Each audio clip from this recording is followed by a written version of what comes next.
Je racontais dans un épisode antérieur comment m'était venue l'idée de créer le personnage de William Larose dans Milan. Et c'est une chose, en fait, sur laquelle j'aime revenir, la façon dont je me suis inspiré pour écrire mes premières pièces. Disons mes premières pièces, mes 10 premières pièces peut-être.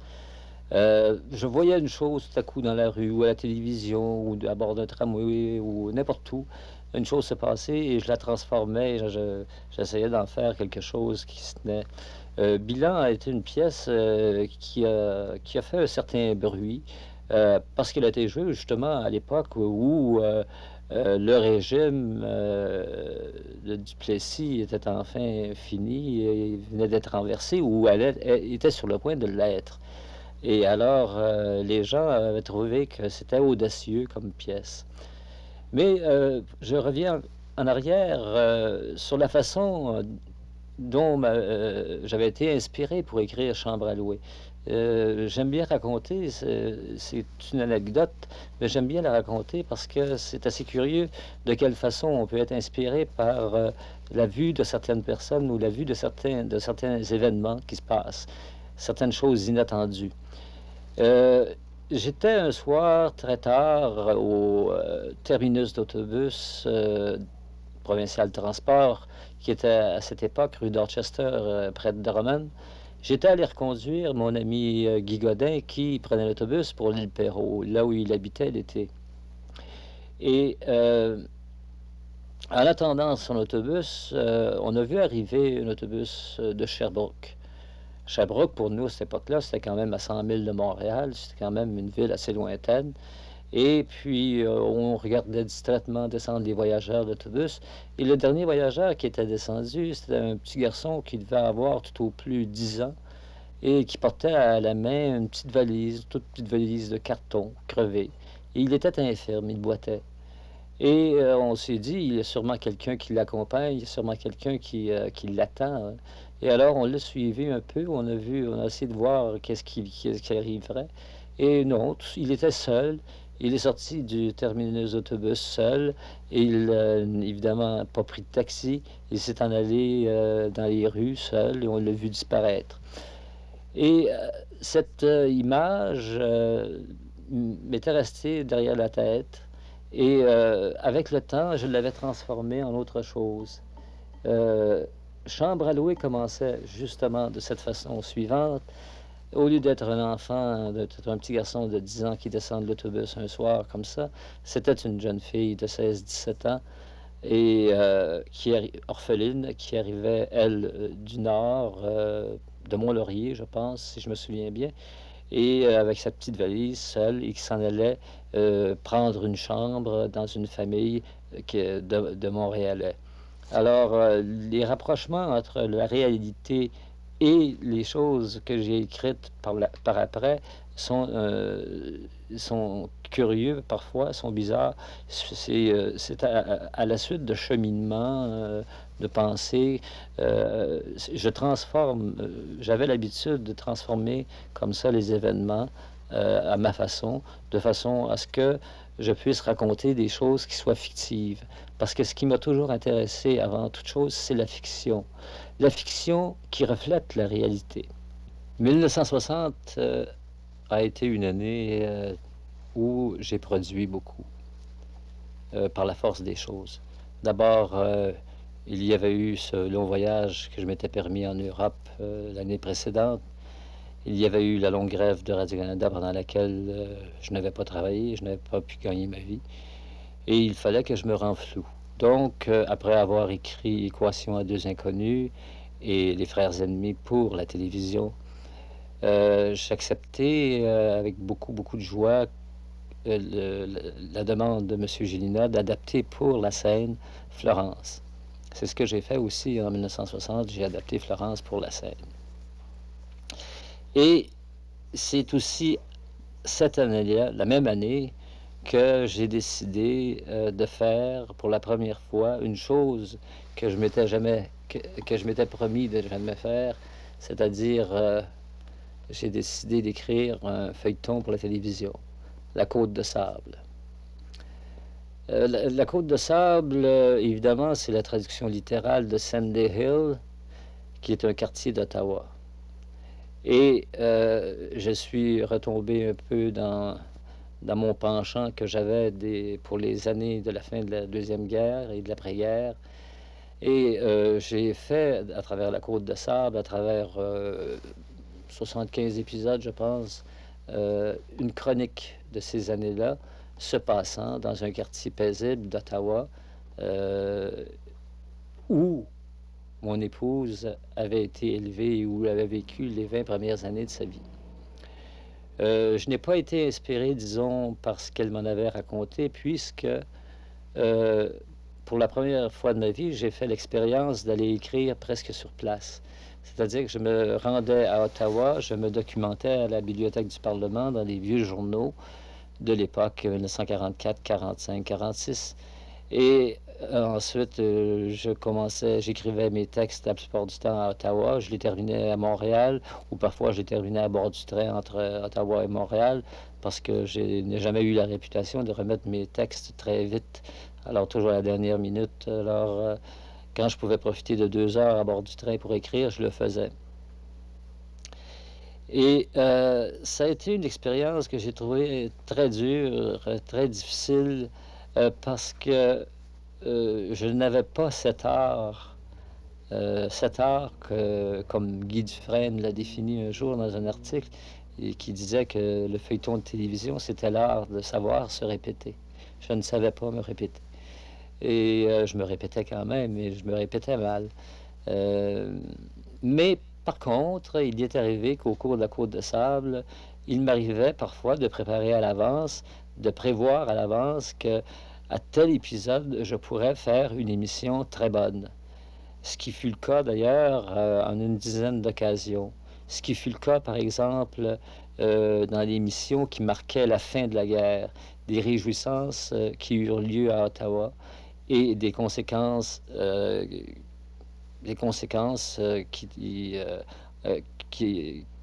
que la fin de la guerre avait entraîné sur la famille donnée, la famille de mes personnages principaux. Et je me souviens qu'à l'époque, les journaux avaient relevé cette émission-là et il y avait eu des critiques comme si c'était agi d'un téléthéâtre. C'était une émission dont je me souviendrai toujours. Et d'ailleurs, je pense que lorsque Radio-Canada a décidé de faire ménage et de détruire des kinescopes de ces émissions-là, ils ont décidé d'en garder 4. Ils avaient gardé cet épisode-là, qui, à mon sens, c'était ce que j'avais fait de mieux dans le domaine du feuilleton à cette époque-là. Mais lassé par le feuilleton de télévision, voulant en faire autre chose aussi que du théâtre, voulant m'orienter un peu différemment,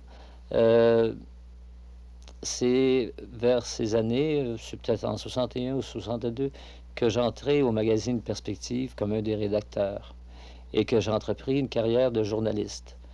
Disons que pendant 18 mois, j'étais salarié, mais qu'en plus de ça, j'écrivais quand même des petites choses pour la télévision quand j'en avais le temps.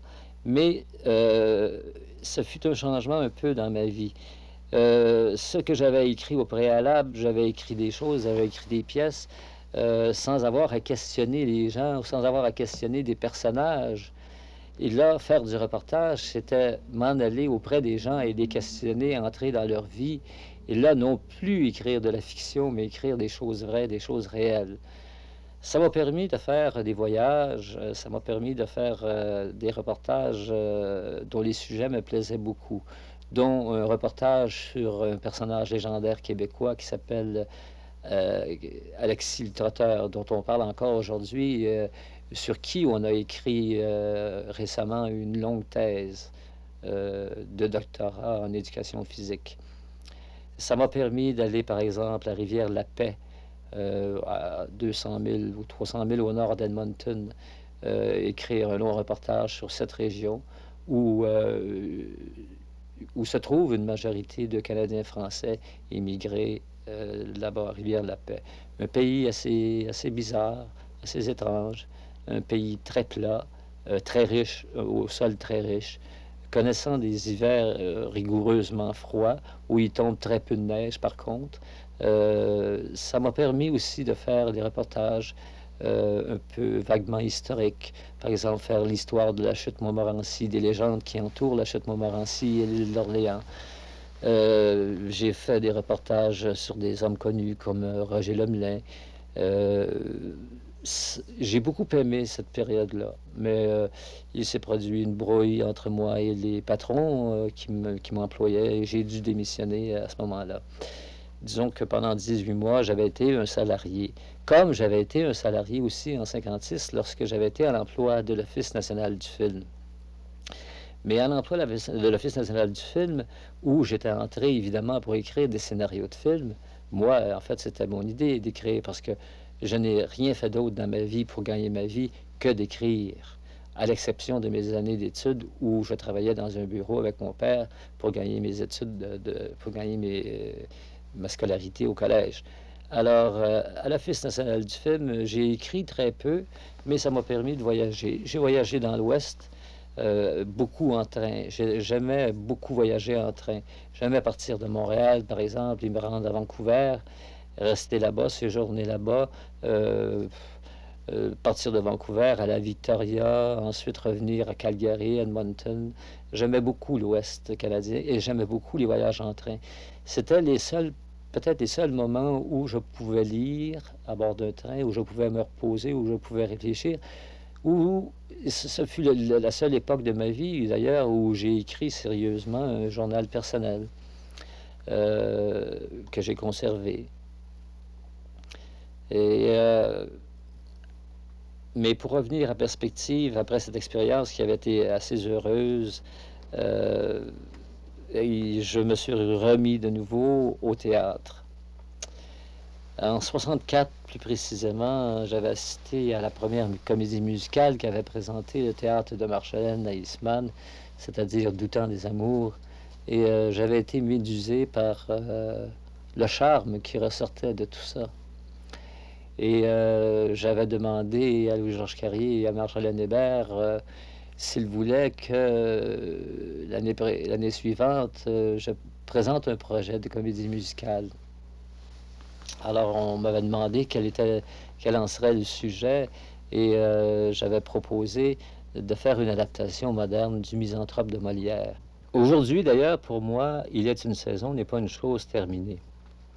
Je songe sérieusement, depuis un certain temps, à retoucher le texte et à le publier comme une pièce de théâtre, sans les couplets, sans la musique, non plus comme une comédie musicale, mais comme une adaptation moderne du Misanthrope, en ajoutant ce que j'ai accumulé de plus depuis que je l'ai écrite, en ajoutant certaines expériences nouvelles, disons, en posant certains jugements sur l'époque que nous traversons. Je pense qu'Alceste est un véhicule extraordinaire de lucidité. Et c'est pour ça que je tiens à ce que cette pièce soit publiée maintenant comme telle et qu'elle soit jouée par la suite à la scène ou à la télévision, non pas comme comédie musicale, mais comme pièce de théâtre. Et c'est la même année où j'ai écrit Les Beaux Dimanches aussi.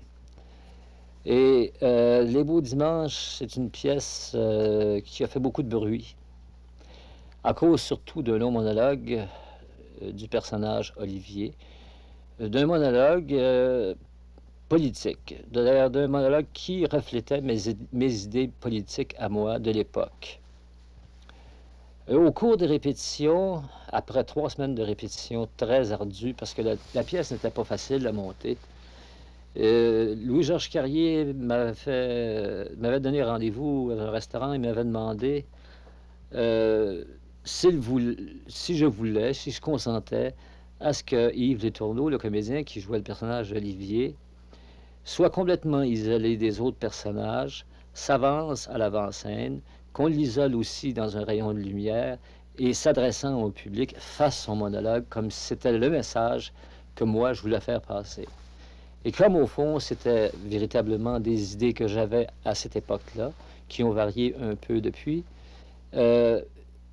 j'avais accepté. Et on a tenté l'expérience, Et évidemment, ça a entraîné le soir de la première et dans les soirs qui ont suivi, des remous dans l'assistance.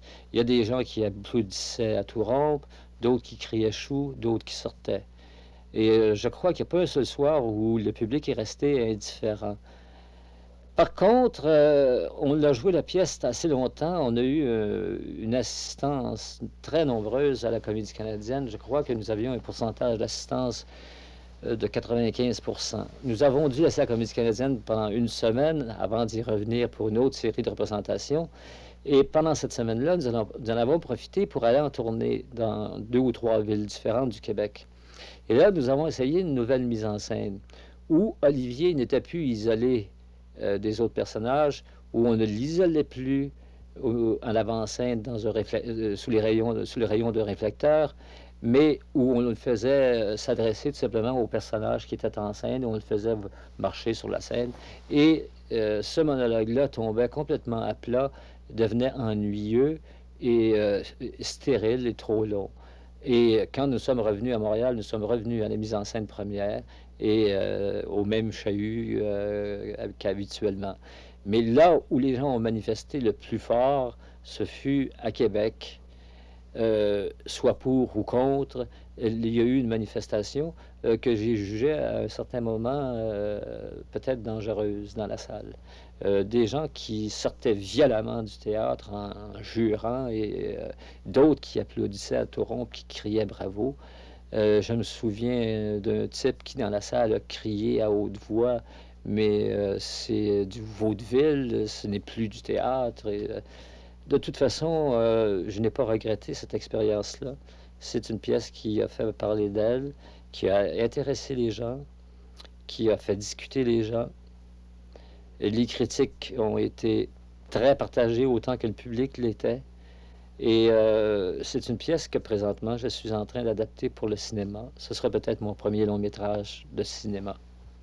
Évidemment, je ne sais pas comment les gens vont réagir au long métrage, mais disons que je suis obligé évidemment de faire une adaptation, de changer certaines choses, comme par exemple le long monologue d'Olivier, qui aujourd'hui n'a plus rien de prophétique, mais qui avait à l'époque quelque chose de prophétique, sans que je le sache, évidemment. Les événements par la suite, jusqu'en 70, ont prouvé que ce que Olivier disait, prophétisait dans son long monologue, ce sont des événements qui se sont produits. Évidemment, là, je prends une autre orientation en ce qui concerne ce personnage. Maintenant, pour terminer sur le sujet des Beaux Dimanches, je me rappelle avoir reçu à l'époque une lettre vengeresse d'une dame qui m'accusait de tous les maux des Canadiens français et des Québécois. Et j'étais responsable même de la conquête du Québec par Wolfe en 1760. Mais en 1965, c'est une année où, comme en 60, où j'ai produit beaucoup. Je travaillais surtout la nuit. Je commençais, c'était la seule année d'ailleurs de ma vie où j'ai travaillé la nuit. Je commençais vers minuit, 1 heure, après avoir pris un gros dîner et souvent une bonne bouteille de vin. Et je terminais d'écrire à 8-9 heures du matin. Et ça, je l'ai fait pendant 11 mois d'affilée, je crois. Et c'est aussi en 65 que j'avais traduit un film d'1 h 30 fait par CBC de Toronto sur la Chine populaire, sur la Chine communiste. Un film qui s'appelait 700 millions d'hommes, qui m'avait donné un mal fou, qui avait représenté un travail terrible parce que je n'avais pas le texte écrit du film, je n'avais que la bande sonore et la bande sonore était très, très, très imparfaite. Il fallait que je tire de ça quelque chose qui se tienne et qui corresponde véritablement à ce qu'était le film.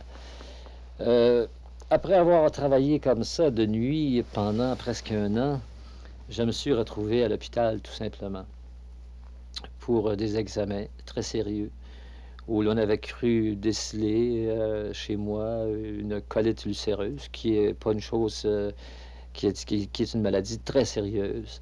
Et on m'avait même suggéré une opération très importante, que j'avais refusée d'ailleurs.